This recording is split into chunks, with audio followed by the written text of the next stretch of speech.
Good morning guys, welcome back to the channel. आता वाजले सकाळचे 5. आमच्या सगळ्या अटायरवरून तुम्हाला कळलंच असेल मी राईडला चाललो आहे. येस, ही आता एक नवीन सिरीज चालू होते बाईक राईडची. सो त्याच्यामध्ये तुषार, मी आणि वैभव असणार आहे. सो ही बाईक राईड कुठे असणार तुम्हाला पुढे सांगेनच मी. आणि ह्यावेळी मी काय केलेलं आहे, एक बॅग घेतलेली आहे, कारण ट्रिप आहे ही थोडे जास्त दिवसांची आहे. किती दिवसांची आहे तेही तुम्हाला पुढे समजेलच. सो ही बॅग इथे लावलेली आहे आणि आपला टॉप बॉक्स पण लागलेला आहे. ही वैभवची बाईक आहे, त्याने पण सॅडल बॅग्स वगैरे व्यवस्थित लावून तर रेडी केले. आणि तुषारचे तर as usual panniers top box. So ready आहे. सो चला उशीर नको करायला, बाकीच्या गप्पा आपण बाईकवर मारूया. चलो. So we are ready to go. आणि नाना आले सकाळी सकाळी मला बाय करायला. सो आता निघतोय आम्ही. चलो गणपती बाप्पा, चला चलो. And finally we start our journey. Morning राईडची एक वेगळी मजा असते, त्यामुळे मोस्टली आम्ही जेवढे राईड करतो त्या मॉर्निंगला स्टार्ट करतो. आणि कसं असतं ना, गर्दीमध्ये डिस्टन्स कवर करायला टाईम लागतो, तितका मॉर्निंगला लागत नाही, कारण रस्त्याला गर्दी कमी असते आणि आपण डिस्टन्स लवकर कवर अप करू शकतो. ह्या ट्रिपसाठी मी खूप एक्सायटेड होतो.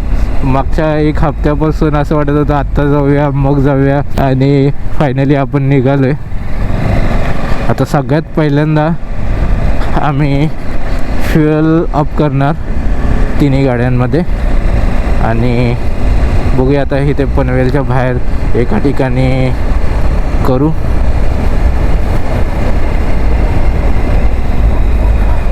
आणि थंडी आहे त्यामुळे जरा मस्त वाटते. म्हणजे हे जॅकेट वगैरे घातल्यानंतर मोस्टली गरम होतं, पण उलट बरं वाटतं आहे आता. आणि मागे जी बॅग लावली आहे त्याच्यामुळे टेकायला वगैरे बरं वाटतं आहे. म्हणजे पुढे लाँग रनला कंटाळा येतो बसून बसून, तेव्हा टेकायला भारी झालं आहे, एक नंबर झालं आहे. असं मस्त थंड हवा लागायला लागली. थंडी आहे. ॲक्च्युली ही जी राईड आहे ही आपली असणार आहे साऊथला, म्हणजे पूर्ण साऊथ असं नाही, पण काही पोर्शन आहे म्हणजे उटी मुन्नारला.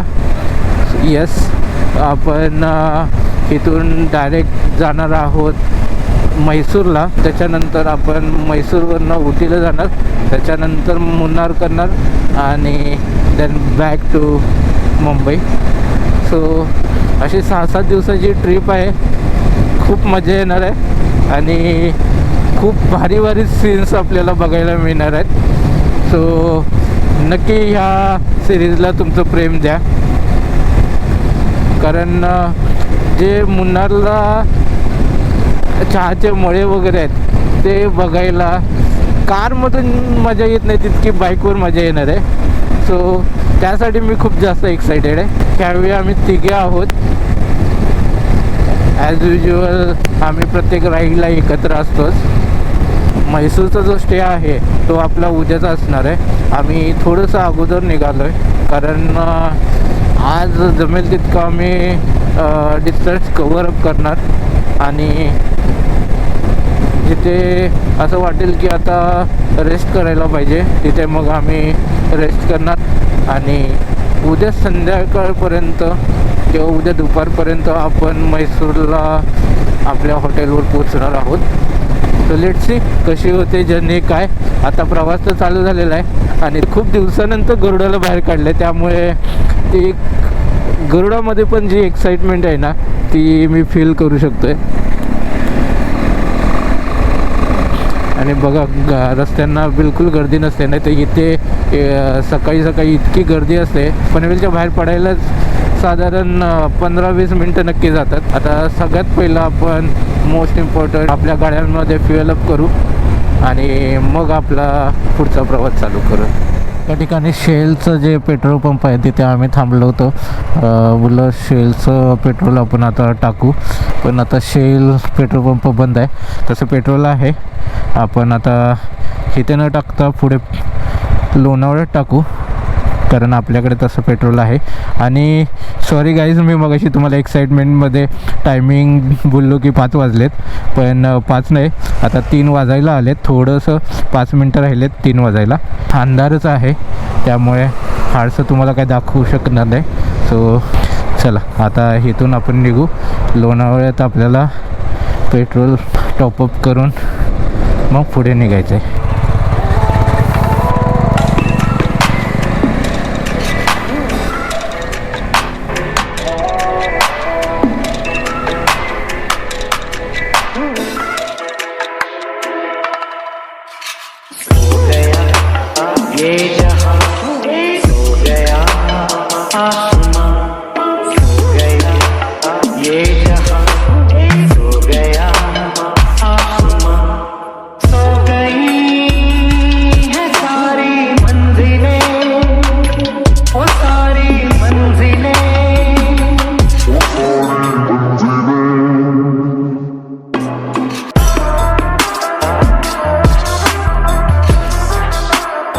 मित्रांनो, आता वाजलेत 5:30 आणि आम्ही आता आहोत वाकड ब्रिजच्या इथे. नाश्ता करायला थांबलो आहे. ह्यांना भूक लागली, म्हणजे मला पण लागली थोडीशी. सो भुर्जी पाव आम्ही दोघांनी घेतले आणि ह्याने अंडा भुर्जी घेतले, अंडा मॅगी घेतले. सो खाऊया, बघूया टेस्ट कसे आहे टेस्ट. चांगले? तुम्ही खाल्लीच नाही ना? चांगले प्रॉपर. चलो. थंडीमध्ये आहे ना, हां थंडीमुळे जे भेटेल ते सध्या चांगलं आहे, गरम गरम. खरं आहे, सगळेजण थांबून इथं खात आहेत. सकाळी 5 वाजता सगळं मिळतं आहे, महत्त्वाची गोष्ट आहे की नाही. चलो खाऊया.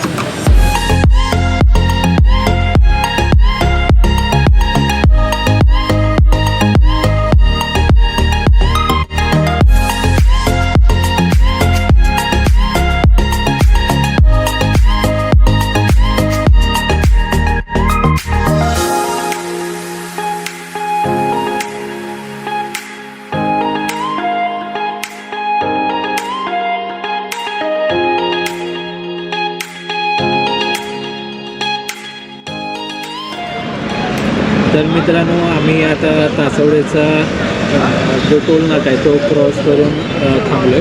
कराडच्या अलीकडे आहे हा टोल. साधारण आता इथून एक 85 किलोमीटर आहे कोल्हापूर. सो चहा प्यायला थांबलो. कमी वेळेत आम्ही इथवर आलो. सो हे स्पीडनं जर चाललो तर डेफिनेटली आज आम्ही बँगलोरला पोचू लवकरच. कधी ते सांगू शकत नाही, कारण मध्ये मध्ये थांबत जाणार आता.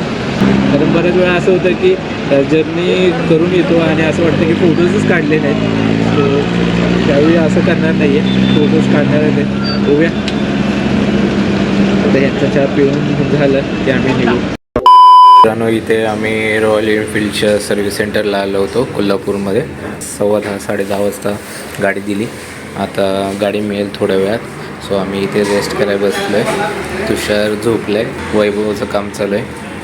आणि आता काम झाल्यानंतर 5 मिनटात आम्ही निघू इथून. आता डायरेक्ट इथून म्हैसूरला जायचं ठरलेलं आहे. बँगलोरचं कॅन्सल झालं. सो बघूया किती वेळ लागतो आणि किती वाजता आहेत. तुषारच्या गाडीचं काम झालेलं आहे. ॲक्च्युली प्रॉब्लेम असा झाला होता की ह्याच्या खाली ग्रीसिंग झालं नव्हतं प्रॉपर, त्याच्यामुळे हा हँडल जाम झाला होता. सो ते आता करून घेतलं, कारण परत पुढच्या काही दिवसांमध्ये तो प्रॉब्लेम जास्त वाढू नये. सो आता काम करून घेतले, म्हणजे ओके टू गो. आता आम्ही इथून कोल्हापुरातून निघतो आहे. आता वाजल्यात 12. डायरेक्ट जायचं तर ठरवतं आहे, पण जर ह्यांना भूक लागली तर मध्ये आधी कुठेतरी जेवायला थांबू. बघूया आता इथून पुढचं स्टॉप कुठे घ्यायचं आहे, काय आहे ते ठरवतो आणि मग निघतो. चला मित्रांनो, आता निघतो इथून, कारण आता पुढचा पल्ला जो आहे फार लांब आहे. त्यामुळे आता स्टॉप कमी घ्यावे लागणार आहेत आपल्याला.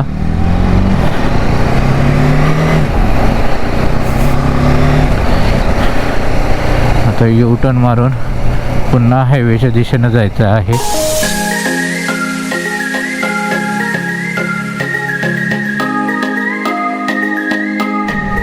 सो आता आम्ही यू टर्न मारून हायवेच्या दिशेनं चाललो आहे. आता थोडंसं ट्रॅफिक आहे सिटीतनं बाहेर पडेपर्यंत. हायवेला कदाचित थोडंसं कमी राहील, बघूया.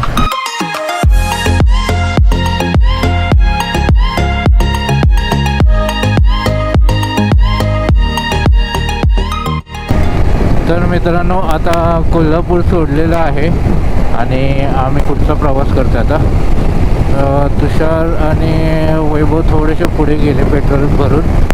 मला थोडंसं हवा चेक करायची होती म्हणून मी चेक करण्यासाठी मागे थांबलो होतो. हवा चेक केली, कारण आता कसं आहे ना, उन्हामध्ये थोडी कमी जास्त होते आणि त्यात गाडीवर लोडसुद्धा आहे.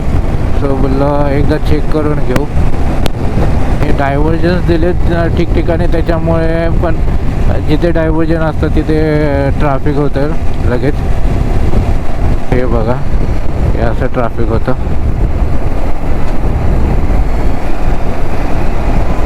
सो थोडंसं वेळ लागतोय.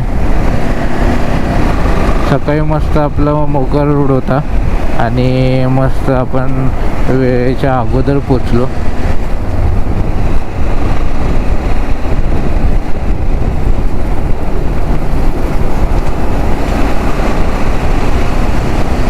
आता थोड्या वेळानंतर जेवणाचा टाईम होणार आहे. सो जेवणासाठी थांबणार आणि एकदा जेवण केलं की मग आम्ही जमेल तितकं रस्ता उरकण्याचा प्रयत्न करणार. अगदी म्हणजे कंटिन्यू नाही करणार, थोडंफार मध्ये आधी चहासाठी थांबलो तरच थांबू, नाहीतर नॉनस्टॉप जावं लागणार आहे. आता म्हैसूर अराऊंड 12 तास दाखवत आहेत. संध्याकाळी 11-12 तरी नक्की वाजणार. 650-700 किलोमीटर आहे. सो लेट्स सी किती वाजता आहेत ते. तर मित्रांनो, आता कोगनलीचा टोल पास केला जस्ट आणि आता आपण महाराष्ट्रामधून कर्नाटकमध्ये एंट्री केली. दुसऱ्यांदा आपण कर्नाटकमध्ये येतो आहे, पण कर्नाटकच्या आपण दुसऱ्या भागात चाललो आहे. मागच्या वेळी आपण हम्पीजवळ गेलो होतो आणि आता चाललो आहे आपण उटीला. त्यानंतर आपण केरळमध्ये पण प्रवेश करणार आहे. सो चलो.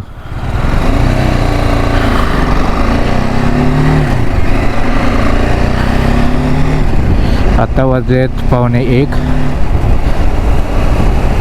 अजून जेवलो नाही आहे. सकाळी थोडं खाल्लं होतं, भुर्जी पाव. ॲक्च्युली ऑप्शन तोच होता म्हणून ते खाल्लं, त्याच्यावरच आहे अजून. तर अजून तरी भूक नाही लागली. बघूया, लेट्स सी. जर तसं वाटलं तर मग आपण थांबणार.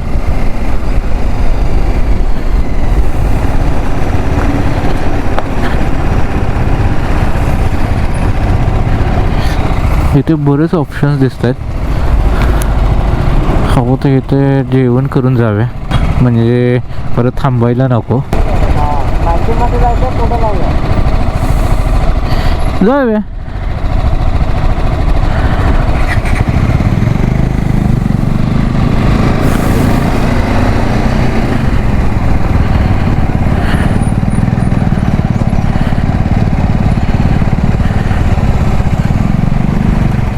तर मित्रांनो, आता इथे आम्ही थोडंसं खाल्लं, फ्रेश पण झालो आणि आता निघतो आहे इथून.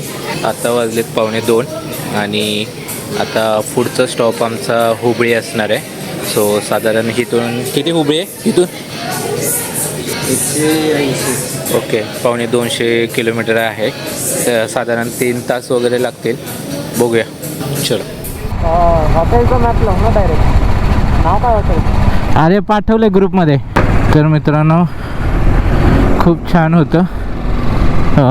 हे ॲक्च्युली कोगनोली टोल पास केल्यानंतर ब्रिजच्या साईडलाच आहे विराट जंक्शन म्हणून. इथे सगळे आउटलेट्स आहेत. मॅकडोनल्डचा आहे, KFCचा आहे, हल्दीरामचा आहे, बाकी आणखी बरेच आहेत. सो चांगली गोष्ट आहे की एका ठिकाणी एवढ्या व्हरायटीज आपल्याला मिळत आहेत आणि स्वच्छता आहे सगळीकडे, ते महत्त्वाचं आहे. सो त्यामुळे विचार केला इथेच खाऊ. आता खाल्लं आहे, आता काही लवकर थांबण्याची गरज नाही आहे.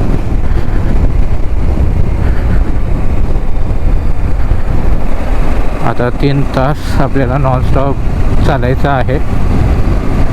Let's see. आता गरम व्हायला लागलेलं आहे.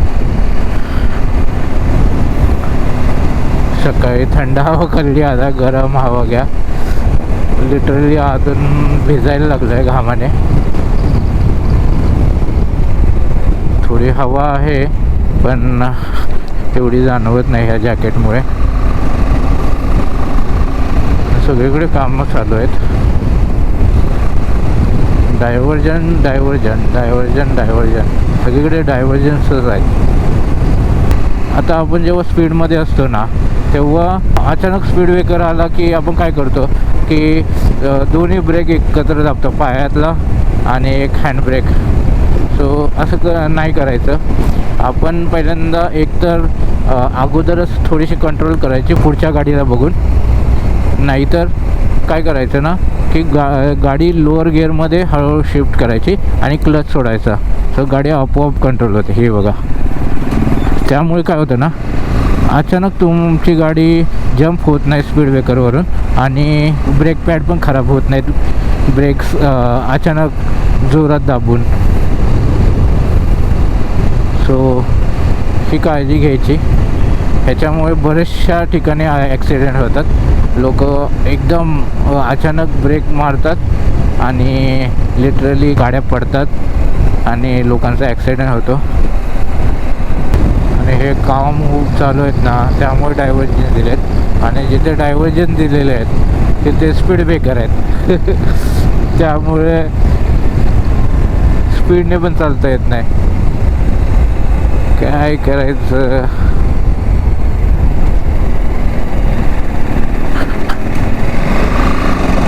पण आता ठीक आहे, हे रोड बनतील तेव्हा बनतील, किती वर्ष जातील माहीत नाही, पण तोपर्यंत सगळ्यांना हा त्रास आहे.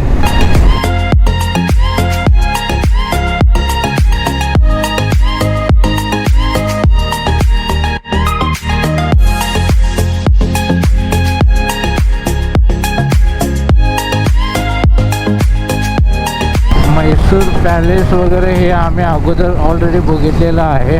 वैभव पहिल्यांदा आमच्यासोबत येतो आहे. सो त्याच्यासाठी आम्ही आता ह्यावेळी बघणार. जर वेगळं काही आणखी असेल तर आपण ते बघू. अदरवाईज मैसूर पॅलेस त्याला जर बघायचं असेल तर आपण मैसूर पॅलेस तर बघणारच, कारण एकमेव ती गोष्ट आहे जी मैसूरमध्ये बघण्यासारखी आहे. सो लेट्स सी काय काय बघतोय. आता आपण महत्त्वाचा प्रवास लवकर उरकूया. ते दोघे फास्ट जायला लागले, कारण 750 किलोमीटर आहे जवळपास. 12 तासाचं रनिंग आहे. सो त्यामुळे जितकं लवकर उरकता येईल तेवढं उरकायचं आहे. सो आता मीही त्यांच्याबरोबर जरा जोरात चालतो, जेणेकरून आपण वेळेत पोचू.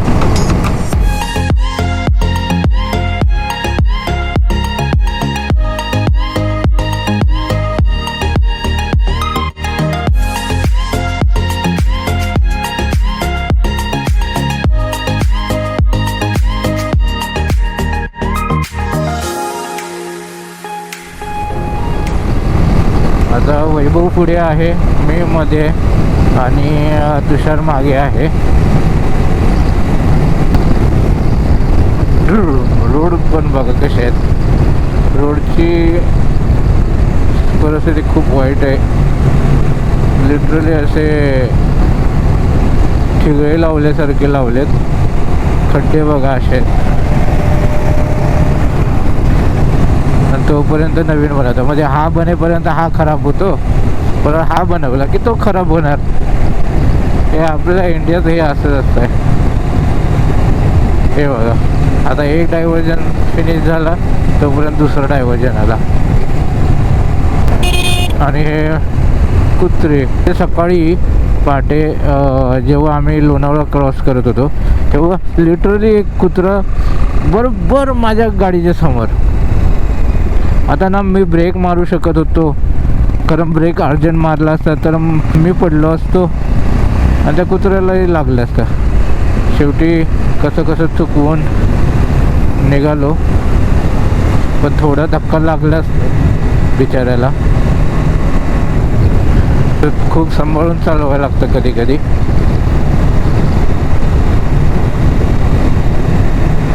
आता इकडे बघा ना, काही नाही आसपास, म्हणजे नुसतं असं आपणच चाललंय असं वाटतंय.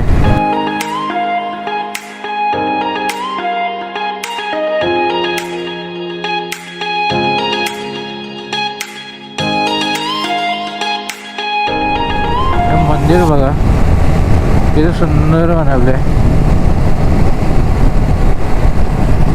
संकेश्वर पार्श्वनाथ जैन मंदिर आहे, सुंदर बनवलंय. आत्ताच आपल्या अयोध्यामधल्या श्रीराम मंदिराचं लोकार्पण झालं. खूप सुंदर मंदिर बनवलं आहे. आणि त्या मंदिराबद्दल लोकांच्या मनात खूप वेगवेगळ्या गोष्टी होत्या की ह्याच्यात गव्हर्नमेंटने किती पैसा घातला आहे, काय आहे. हे मलाही माहीत नव्हतं की हे फक्त आणि फक्त लोकांच्या निधीतून बनलेलं मंदिर आहे. आणि निधीतून पण नाही, त्या निधीच्या व्याजावरून बनलेलं हे मंदिर आहे. म्हणजे निधीही खर्च न करता बनलेलं हे मंदिर आहे. जबरदस्त, म्हणजे लोकांचे सपोर्ट नुसता मिळाला आणि हे राम मंदिर बनलेलं आहे. म्हणजे गव्हर्नमेंटचा एकही रुपया न लागता हे राम मंदिर बनलेलं आहे. सुपर्ब. आणि बरेच लोक म्हणतात की म्हणजे स्कूल झालं असतं, हॉस्पिटल बनू शकलं असतं. पण त्यांच्या माहितीसाठी सांगतो की हे जे ॲक्च्युअल अमाऊंट आहे जे लोकांकडून जमा केली गेली आहे त्याच्यातून हे सगळ्या गोष्टी घडणार आहेत असं गव्हर्नमेंटने डिक्लेअर केलं आहे. आता पुढे काय होईल आय डोंट नो, बट न्यूजमधून तरी इतकं आपल्याला सांगण्यात आलं होतं. आणि जी रामाची मूर्ती आहे ती खरंच खूप सुंदर आहे. आता ते लोकांसाठी सगळ्यांसाठी ओपन होणार आहे की नाही याची कल्पना नाही आहे, पण जेव्हा कधी होईल तेव्हा आम्ही सगळे दर्शनासाठी नक्की जाऊ.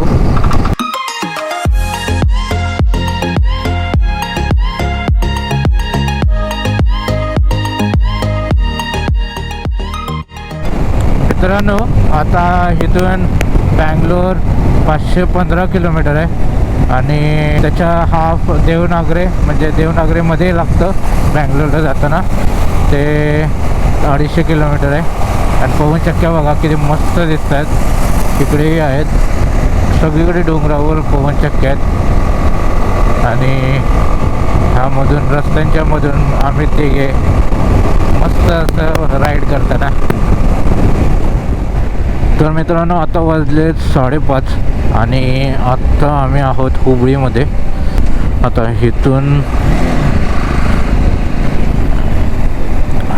इथून साधारण 429 किलोमीटर आहे आपला मैसूरचं हॉटेल. सो आता आमचा पुढचा स्टॉप जो आहे तो देवनागरी आहे. किती वेळात पोहोचतोय.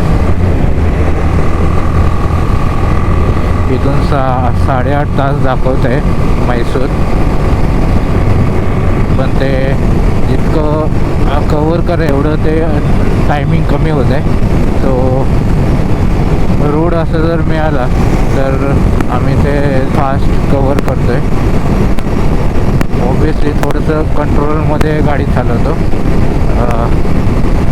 मध्ये जो एक रोड आला होता तिथे आतले रोड असल्यामुळे सरळ सरळ अंगावर येत होते, म्हणजे अजिबात बघत नव्हते.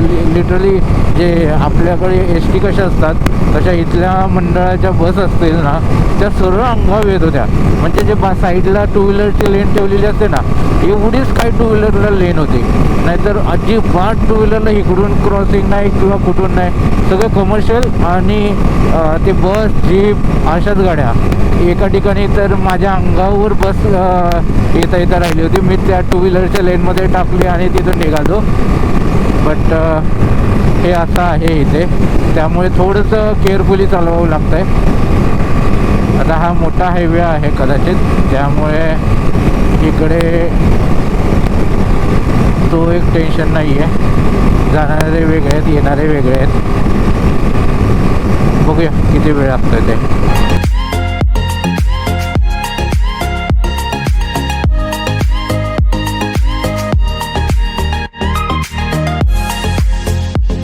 मित्रांनो, आता देवनागरीच्या जवळ आलो आहे. आता वाजलेत 6:45 आणि सूर्यास्त ऑलमोस्ट झालेला आहे. आणि हा सीन बघा किती सुंदर दिसतंय. इथून साधारण 350 किलोमीटर, 350-350 किलोमीटर आहे म्हैसूर. साधारण 12:30-1 वाजणार आहेत आपल्याला हॉटेलला पोचायला.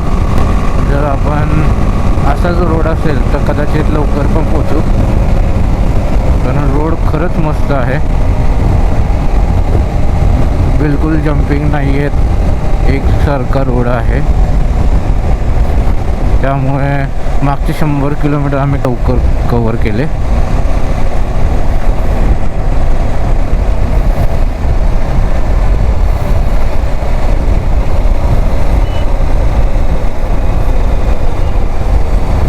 आपल्या इथे कसं असतं की टोल नाक्याच्या पुढे गेल्यानंतर हवालदार उभे असतात.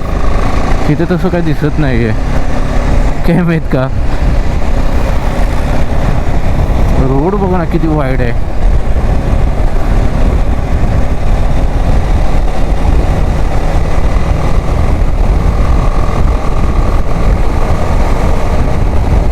चलो आता रस्ता कव्हर करण्याच्या मागे आम्ही, तो फार काय बोलता येणार नाही, नाहीतर मग कॉन्सन्ट्रेशन लूज होतं. तो बघू आता, जिथे काय दाखवण्यासारखं वाटलं तर मी नक्की तुम्हाला दाखवेन. चला. A few moments later. मित्रांनो, आता जवळपास 8 वाजायला आलेत आणि आम्ही आता आहोत देवनागरी इथे. आता इथून साधारण 250-300 किलोमीटर आहे म्हैसूर. सो बघूया किती वाजत आहेत. कंटाळी आला नाही, कारण हायवे होता आणि चांगला रन मिळाला, त्यामुळे थोडं फास्ट आलो. असंच जर रोड असेल तर आम्ही एक 12-12:30पर्यंत पोचू असं वाटतंय. बघूया. आता ह्या हायवेपासून आम्ही एक्झिट केलं आणि आता इथून दुसरा एक रोड लागतो. सो तो रोड आपल्याला कंटिन्यू करायचा आहे. बघतोय की विचारून की हा रोड कसा आहे, कोणता घ्यावा. सो एका लोकलला विचारतोय, वैभव. जर तो रोड चांगला असेल तर मग तोच कंटिन्यू करणार. ॲक्च्युली ह्या हायवेने जर गेलो तर 315 किलोमीटर अजून दाखवते आणि जर हा जो रोड दुसरा दाखवते त्याने 250 दाखवते, म्हणजे साधारण 50 किलोमीटरचा फरक पडतो आहे. बघूया आता, ते पण कदाचित जो हा दुसरा रोड दाखवतो आहे तोच सांगतात कंटिन्यू करायला. कंटाळा आला का? गुड. बस आता 250 किलोमीटर फक्त.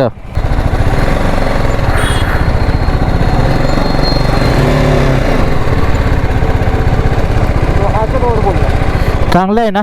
हां ठीक आहे. त्याला बोलतो एक्सप्रेस. आता ते हिंदी बोलत नाहीत ना, म्हणलं एक्सप्रेस. हां हां एक्सप्रेस असंच बोलला. आता माहिती चल चल.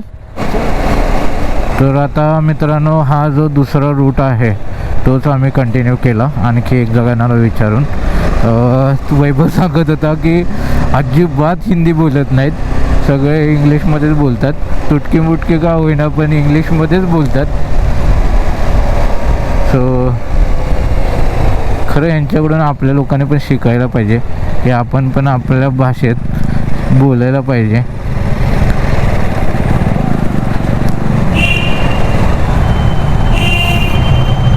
फक्त आता हे डायव्हर्जनवाले रोड नको रे बाबा, कंटाळा आला सकाळी.